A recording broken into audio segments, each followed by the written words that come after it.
The truck door groans open on a cold Louisville morning, and a man in a coat that's seen 15 winters steps down onto the gravel, his breath fogging in front of him.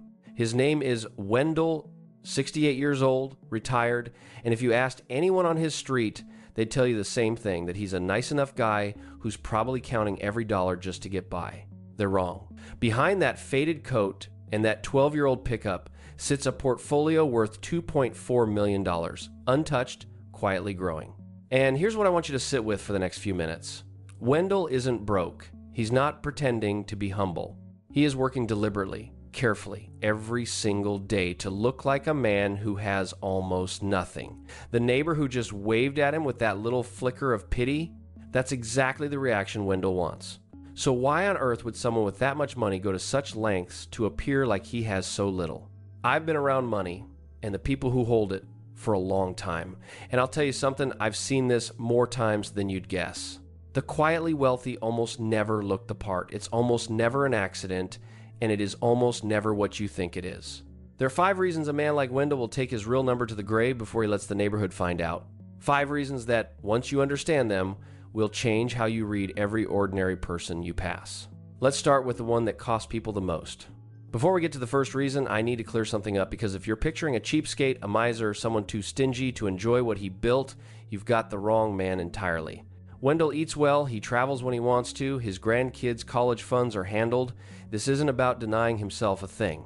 What it's about is something most people never learn. Revealing your wealth almost always costs you more than it earns you.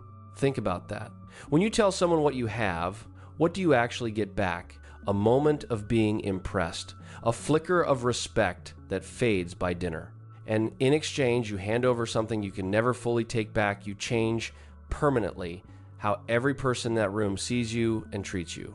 The quietly wealthy figured out that math a long time ago. The upside of showing is small and it's temporary. The downside is large and it's forever. So they choose silence. Not out of shame, out of strategy. And by the end of this video, you're going to see that this isn't just something to admire in people like Wendell. It's something you can start using in your own life today, no matter what your number is. Here's the first reason.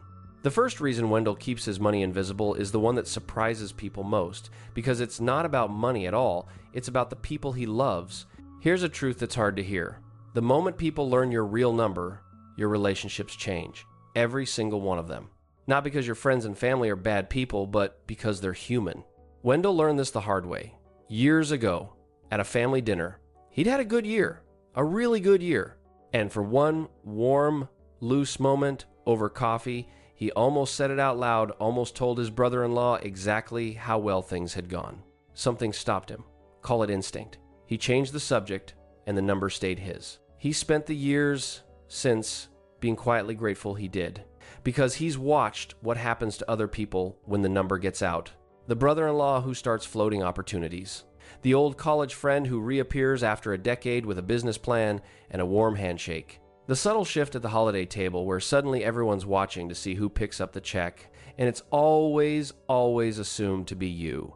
Once people know, you stop being a person to them and you start being a resource, a soft place to land, a backup plan they carry in the back of their mind. And they may never say a word, but you'll feel it. You'll feel the calculation running behind their eyes. And it's rarely one big dramatic moment. That's the part people get wrong. It's not that your brother-in-law shows up at the door demanding money. It's 1,000 tiny recalibrations. The way conversations start steering gently toward your good fortune. The way a favor slowly stops being a favor and starts being an expectation. The way you become, without anyone announcing it, the one who's supposed to understand, the one who's supposed to help, the one who smooths things over. Drop by drop, you stop being family and start being the family's fallback plan. That's what the neighbors don't know about Wendell. They see the old coat and they feel a little sorry for him. And that pity, as strange as it sounds, is a gift.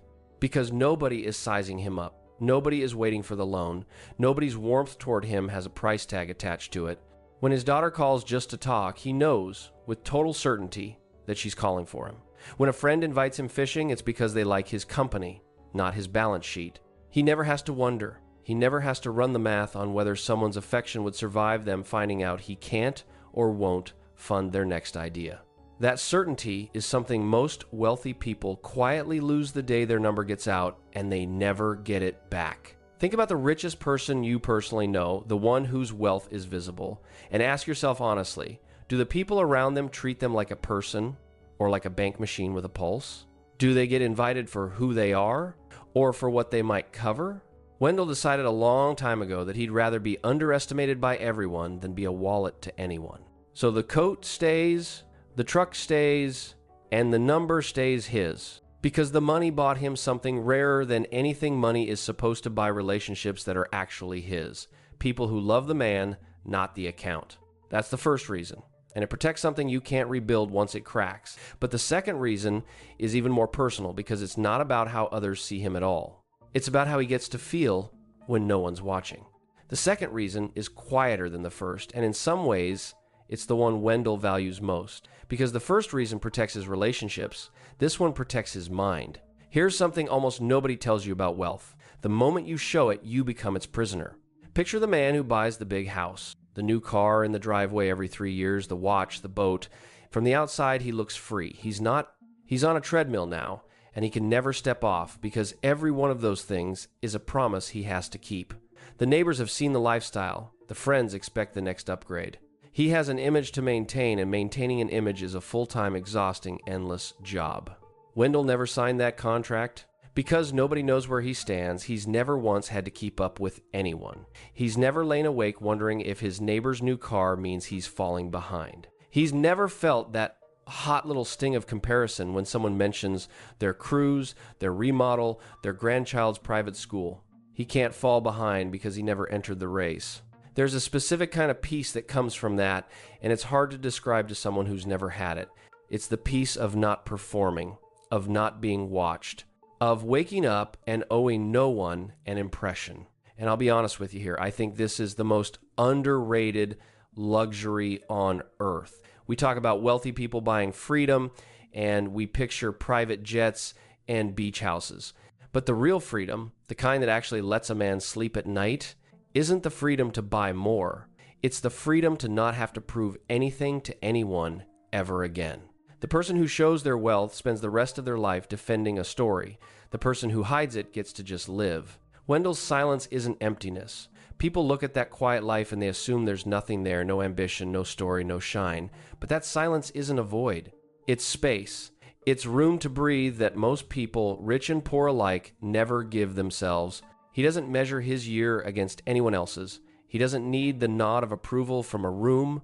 When he makes a decision about his own money, it's based on what's right for him and his family, not on what will look impressive, not on what will keep up appearances, not on what the neighbors will think. Do you know how rare that is? Most people, at every income level, make a shocking number of their financial choices for an audience. The car that's a little nicer than they need, the vacation posted for others to see, the gift that's really about how the giver will be perceived. Wendell stripped the audience out of his life entirely. And without an audience, there's no performance. And without a performance, there's just a man, living exactly as he pleases, answering to no one's expectations but his own.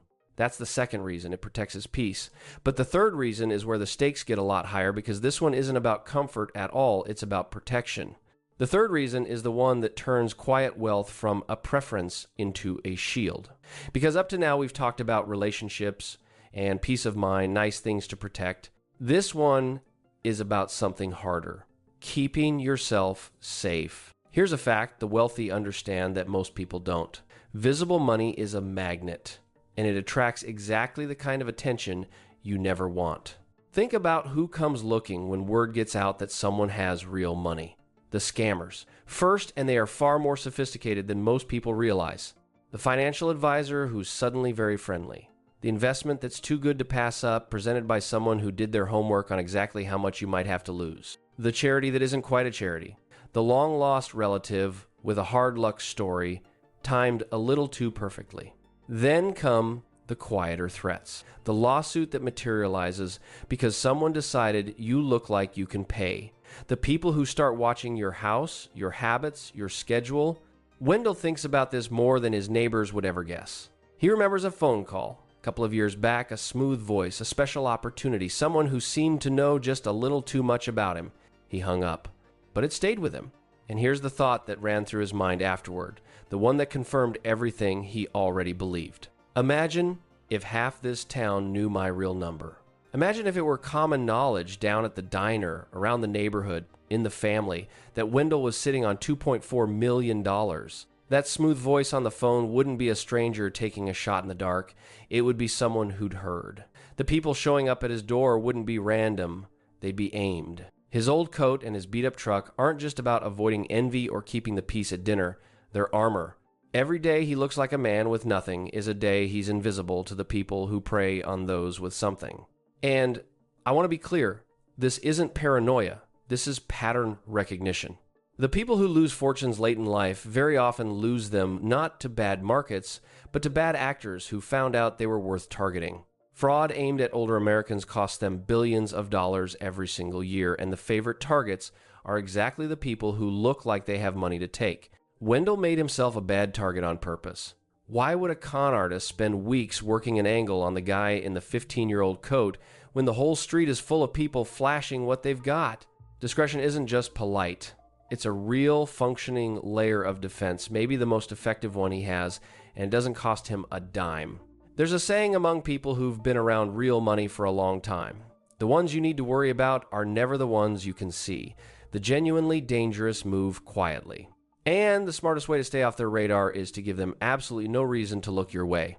So Wendell keeps the number silent. Not out of shame, not even at this point just out of habit, but because he understands something his neighbors don't, that in a world full of people looking for a target, the safest thing you can possibly be is not worth the trouble. That's the third reason, and it's the one that protects him from the outside world. But the fourth reason flips this whole thing on its head. Because so far, staying quiet has been about protection, about what Wendell avoids. The fourth reason is about what staying quiet lets him gain, and it's the one almost nobody sees coming. Here's where everything you've heard so far turns a corner. Because the first three reasons were defensive protecting relationships, protecting peace, protecting safety. The fourth reason is the one where quiet wealth stops being a shield and becomes a weapon. The advantage is this. Being underestimated is one of the most powerful positions a person can hold, and Wendell has spent decades cultivating it on purpose. Think about what happens in a room when everyone assumes you have nothing. People relax, they talk freely, they show their hand. They don't guard their words around the man in the old coat, because why would they? He's not a player in their minds. He's background. And that, it turns out, is exactly where the quietly wealthy do their best work. Wendell has sat in on conversations about deals, about property, about opportunities where the other people in the room had no idea they were talking in front of someone with the means to act. They spoke openly, they underestimated the room, and more than once Wendell walked away with something he never would have gotten if they'd known who they were really dealing with. When you negotiate, being underestimated is money in the bank. The person across the table who thinks you need the deal treats you completely differently than the person who knows you can walk away without blinking. Wendell can always walk away, but he never lets them see it. He lets them believe they have the upper hand, and he lets that belief work in his favor. Now here's the part I've been holding back, because you might be wondering how a retired man in a worn-out coat ended up sitting on $2.4 million in the first place. And the answer is, the whole point of this reason, that number isn't 2.4 million despite his silence. It's 2.4 million because of it. Think about it. All those years, while the people around him were spending to signal the newer car to show they'd arrived, the bigger house to prove they were doing well, the vacations posted for everyone to admire, Wendell was doing something radically different. He wasn't spending a cent to look wealthy. So every dollar that other people burned on appearances, he invested. Quietly, coldly, year after year after year. He never had to fund an image, so his money was free to do the one thing money does best when you leave it alone: grow. The neighbors were buying the look of wealth. Wendell was buying the real thing, and he was buying it with all the money they were throwing away trying to be seen. That's the secret hiding underneath the old coat. The silence didn't just protect the fortune. The silence built the fortune. Every year he chose invisibility over image, he was quietly compounding while everyone around him was quietly leaking. Give that a few decades, and the gap between the man who looks rich and the man who is rich becomes a canyon.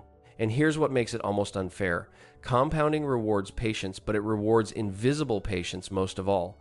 Every dollar Wendell didn't spend announcing himself didn't just sit there. It went to work. And then the work went to work. And then that went to work, quietly stacking on itself year after year while nobody was watching. The neighbors saw a man who never seemed to get ahead. What they were actually watching was a man getting further ahead every single year in the one place they'd never think to look because he made sure the surface of his life never moved an inch. This is the thing the quietly wealthy understand that almost no one else does. The money you don't spend proving yourself is the money that actually makes you rich. Wealth and the appearance of wealth are two completely different games, and the wild part is they pull in opposite directions. Every dollar spent looking rich is a dollar that can't make you rich. Wendell picked the game almost nobody picks. He gave up looking like anything at all, and in exchange, he got to actually be the thing everyone else was only pretending to be. The man they feel sorry for in the parking lot could buy and sell most of the block. He just made the deliberate choice that they'd never, ever know it. That's the fourth reason, and it's the engine underneath all the others. But there's one more, and this is the reason that, for a man like Wendell, matters more than all the rest combined.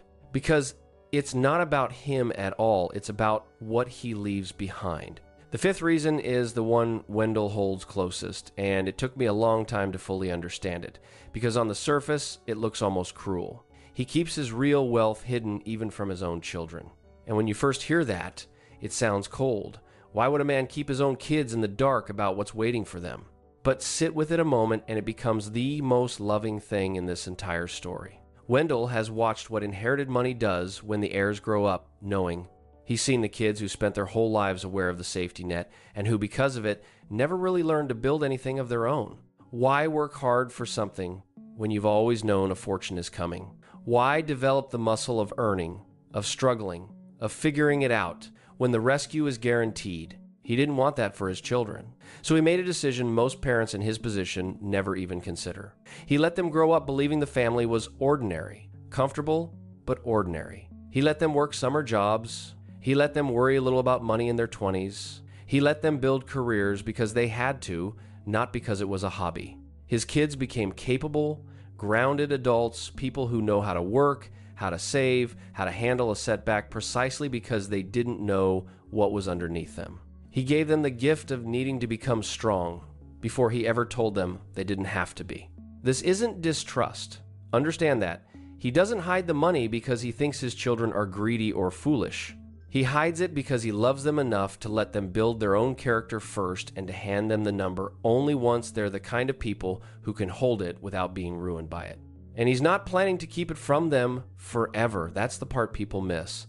There will come a day, maybe once they're settled in their own careers, maybe once they've raised children of their own, when Wendell sits them down and tells them the truth. But by then, it won't undo anything. By then, they'll already be the people he raised them to be. And the money will land in the hands of grown adults who know exactly what it's worth, precisely because they spent their whole lives learning to live without ever leaning on it. And this is the answer to the question I asked you all the way back at the beginning. Why would a man with $2.4 million work so hard for so long to look like he has almost nothing? It was never modesty. It was never shame. It was never even just about protection. It was a choice, a deliberate, decades-long, carefully held choice. The silence was the plan. Every worn coat, every old truck, every moment of being underestimated and pitied, all of it was Wendell quietly protecting the people he loved, his own peace, his own safety, and the character of the children he'd one day hand it all to. What he leaves behind won't just be a number.